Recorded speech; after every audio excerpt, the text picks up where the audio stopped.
Dirirang. Dirirang lain. Ay gamay oh. Mga city kilos. Mga tamal kansiro na natay city kilos. Ya na po tayo mga 15 kilos. Oh, og diarang laay. Okay, may na lang ni.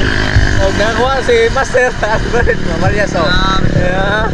Dirirang lain yun. Dirirang laay. Sos, dirirang lain dong. May kay waka na mana dong. Oh. Wala. At dito po kami nag-start ng spear fishing mga kabirinize sa Lawis, Argao. Nagpaano po lang kami sa current. Nagpadaloy lang. Wow! At ito yung mga beautiful creatures sa ilalim na dagat. Nakabihian may aning spot. Oy, oh. Ngit-ngita na hapit oh. Oh, sunset. Dira gatong parang mananaog daghan kayang nabitas ron ngay gayuna. Itlog. Lima. Pito to, lima ka. Lima ka tangigi. GT. Usa ka GT. Bigay tribal tornado daghan kayo. Oh. Bitas gyud ang mga tangigi. Ako kausari ko kitag tangigi ay.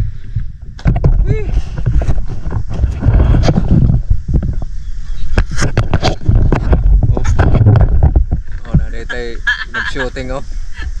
Mga tribal eh. Wow.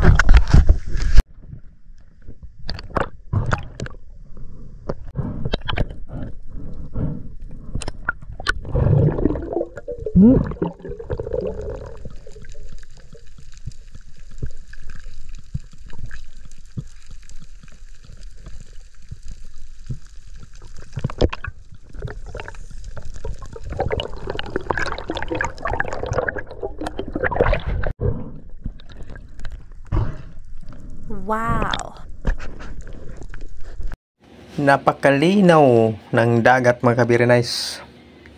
Ay simula tayo dito nag-spear fishing at least 2 hours. Gamit tayo ng decoy mga kabirinize kung meron bang mga pelagic na makuha. Dito sa Marso, ambot kay mo kay mabuklo ni. Sige lang kabuklo.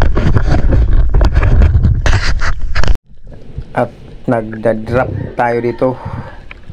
Sitting an ambush mga kabis kung meron bang mga mamaw sa ilalim ng karagatan.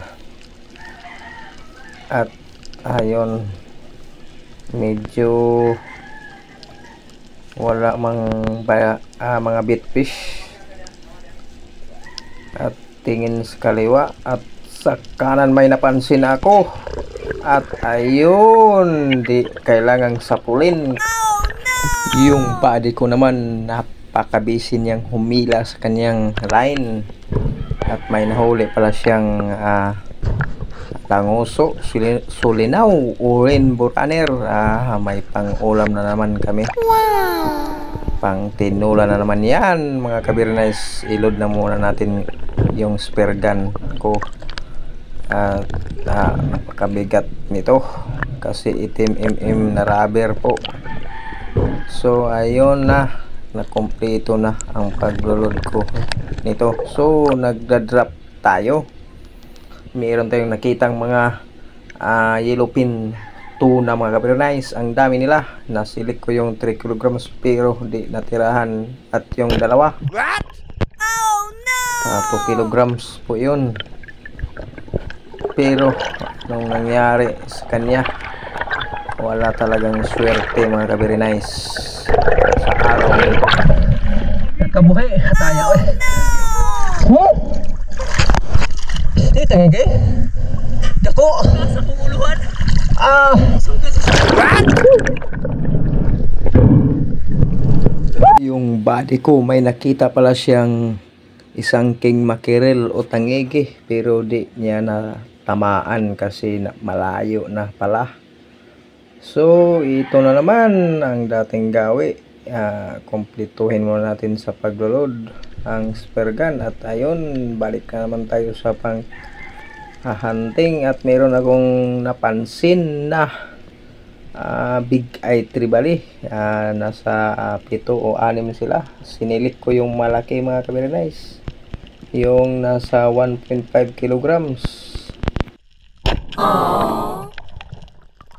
At ayun, sapol ang bato mga kabirinays. Wala talaga akong swerte ngayong araw. Dami ng isdang di nakawala pa at di pati namaan. Maraming salamat sa panonood mga kabirinays.